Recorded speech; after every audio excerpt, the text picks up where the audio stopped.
you ever done something for someone that was done something really good for someone, or someone has done something really good for you that wasn't deserved?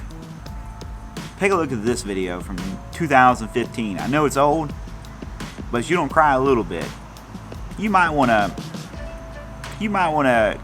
get some emotional help. I'm just playing, but watch this video. A New Hampshire principal battling for her life received the gift of a lifetime from her senior class. We decided to not go on our senior class trip this year and donate all of our class funds to your cause. No. That's Courtney Vashaw, and she was diagnosed with a rare soft tissue cancer earlier this month. The money raised by the senior class in her honor nearly amounted to $8,000, which will be applied to her medical care. It is very hard for me to accept help. And I have no idea what to say. After hearing the tragic news nearly a week ago, the students took a vote, and the results were unanimous to help her in any way possible. Every one of us has a connection with her, and she's given so much to us that we just wanted to give back. I am completely overwhelmed. They're a pretty remarkable, fun, astonishing group of people. Although Vashaw is scheduled to go for treatment in New York in a few weeks before she heads off, she's going to watch her beloved students receive their diplomas. Alright, so look at Genesis 1. In fact, I don't even have my Bible with me, unfortunately, so we're going to look at the old app here. Genesis 1, we can go through all the way through verse 31. Now, it's been raining, now the sun's coming out, and it's good. And you're going to see that a lot in this passage, that it is good. And I'm going to read through the CSB. So here we go. In the beginning, God created the heavens and the earth. Look at the first 4 words. In the beginning, God created. Not in the beginning became God. There was nothing before God. God has always been here. He's eternal. God did not begin creation. He created creation. He made all the creation. He's been here before creation. He's been here. He's here now, and he'll be here after creation, after the new heaven and earth. All right, and now it says, now the earth was formless and empty. Darkness covered the surface of the watery depths, and the Spirit of God was hovering over the surface of the water. Verse 3, then God said, let there be light, and there was light. God saw that the light was good, and God separated the light from the darkness. God called the light day, and the darkness he called night. There was evening, and there was morning, one day. Verse 6, then God said, let there be an expanse between the waters, separating water from water. God made the expanse, separated the water under the expanse from the water above the expanse, and it was so. God called the expanse sky. Even came, and then the morning, the second day.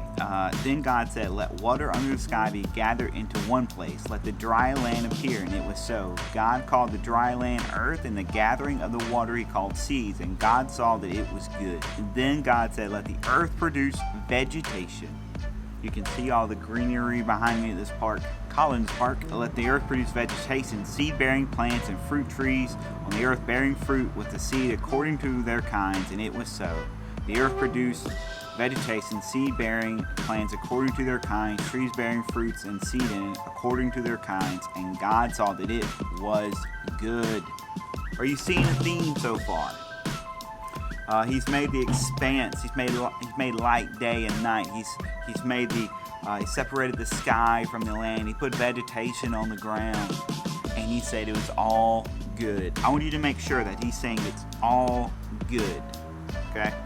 Day 4, he's going to make the stars and the sun and the moon. As you read through 14 through 23, he's going to make the creatures of the air and of the oceans. He's going to make birds. He's going to make fish.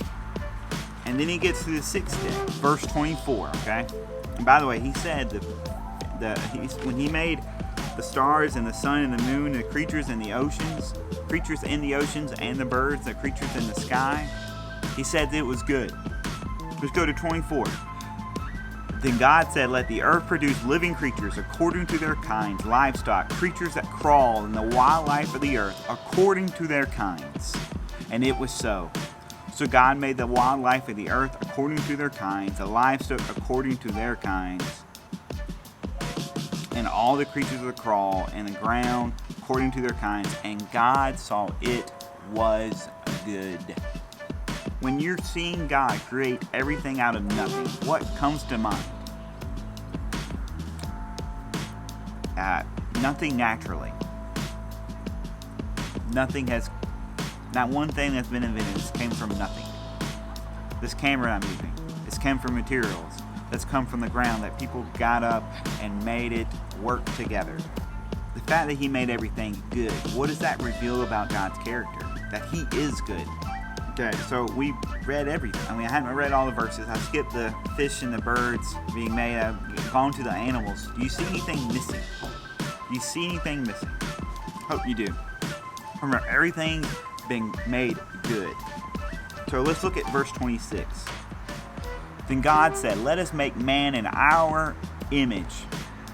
God said, let us make man in our image. Nothing else has been his image.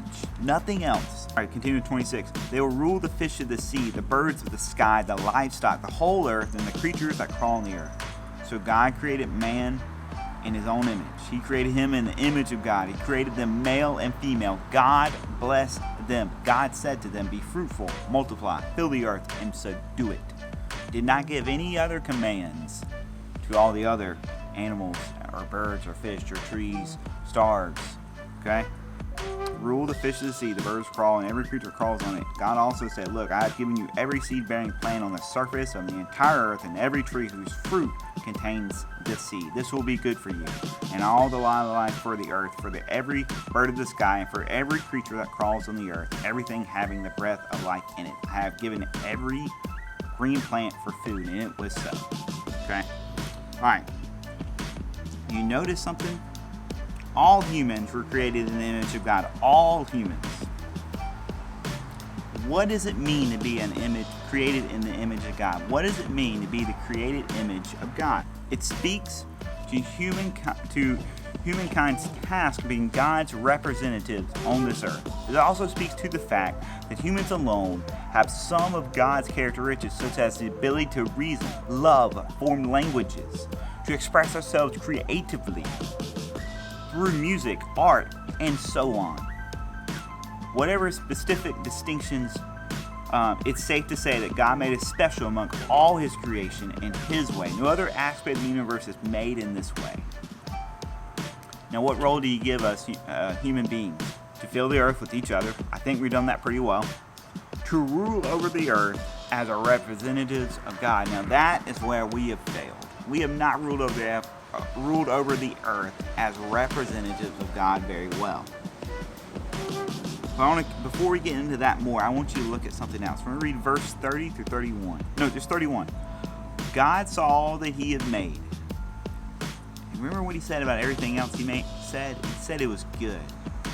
But God saw all that he made, and it was very good indeed. Evening came, and the morning, the sixth day.